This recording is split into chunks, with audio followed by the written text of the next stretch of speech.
Plangokngak. Ano ba? Di ka ba nitigas sa kakatawag dito? Titila kita para mabasag yung intro mo! Hello? Sin! Sorry! Classic Curls, hello! Hello? Nandyan ba si Annalisa Katigbak? Speaking. Kasi nakita ko yung phone number mo sa slumbook ng sister ko.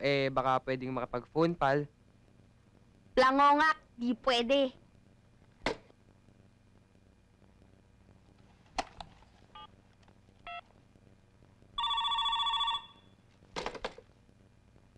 Classic Curls, hello! Ano-anong plangokngak? Ano ba? Ang kulit mo! Ano nga muna yung ibig sabihin ng plangokngak eh? Ano pa nga ba? Yun ang ibig sabihin nun. Meaning, ano pang ginagawa ko at kinakausap kita? Teleka-vlog, babo! Ay, nako! Plangokngak.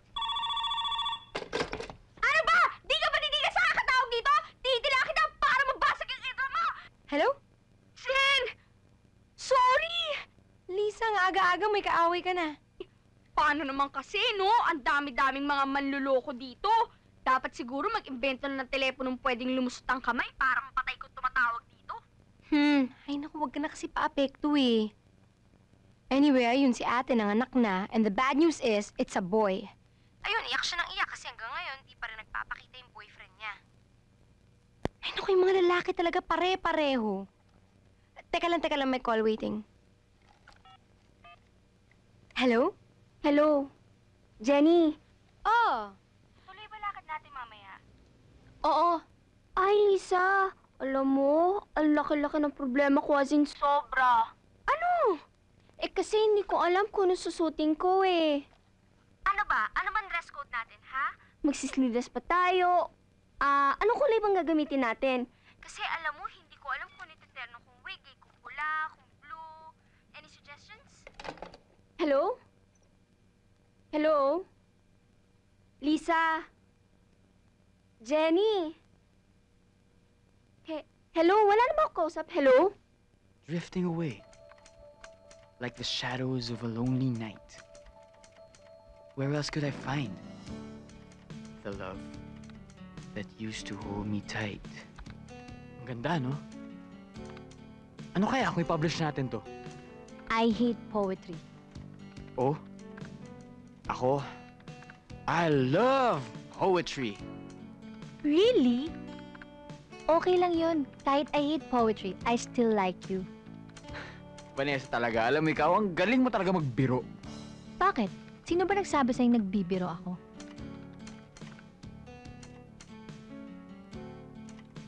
Mr. Dantes? I'd like to talk to you. Uh-oh, trouble. Ano na naman ito pinagsusulat mo sa editorial, ha? For your information, very successful yung fundraising namin para sa Tabang Mindanao. Ano naman ang nagawa mo para sa mga estudyante dito? Ikaw, anong nagagawa mo para sa school paper, ha? Aside from having it as a venue to write your stupid ideas. Alam mo siguro kaya ka nagagalit sa akin dahil palagi ko nire-reject yung mga articles mo. Baka naman kaya mo parati nire-reject. Dahil hanggang ngayon galit ka pa rin sa akin dahil natalo kita sa chairmanship ng student council.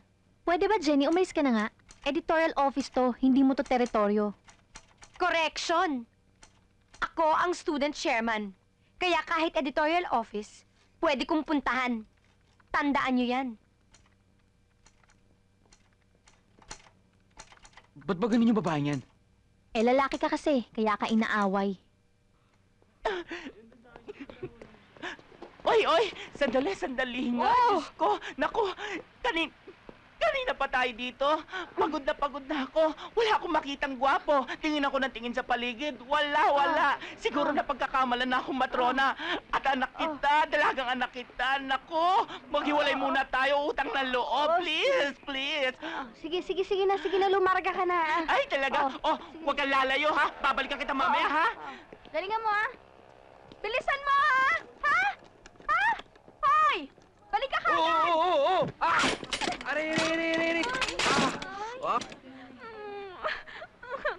Ba't kasi hindi tumiting sa dinadaanan eh? Para ka namang bulag eh! Nagsasaging kasi patras eh. Ano ba, Tras? Ikaw? Miss, nasaktan ba kayo? Miss, sorry Gusto mong padala sa doktor? Baka may pilay kayo o ano? Hindi, okay lang ako. Ikaw, nasaktan ka ba? Hindi, okay lang ako.